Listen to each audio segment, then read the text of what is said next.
Hi guys, welcome back to my YouTube channel.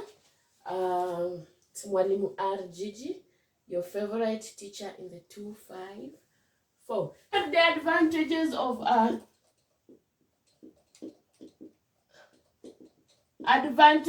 of nuclear energy we have: it requires a less space, requires less space. Small fuel is required, so requires a small fuel. Then lower running charges,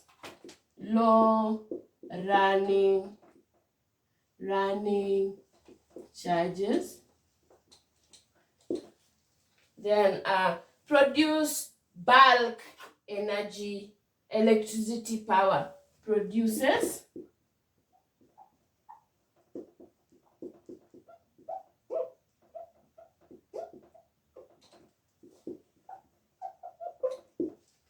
Then lastly, it can be located near load center.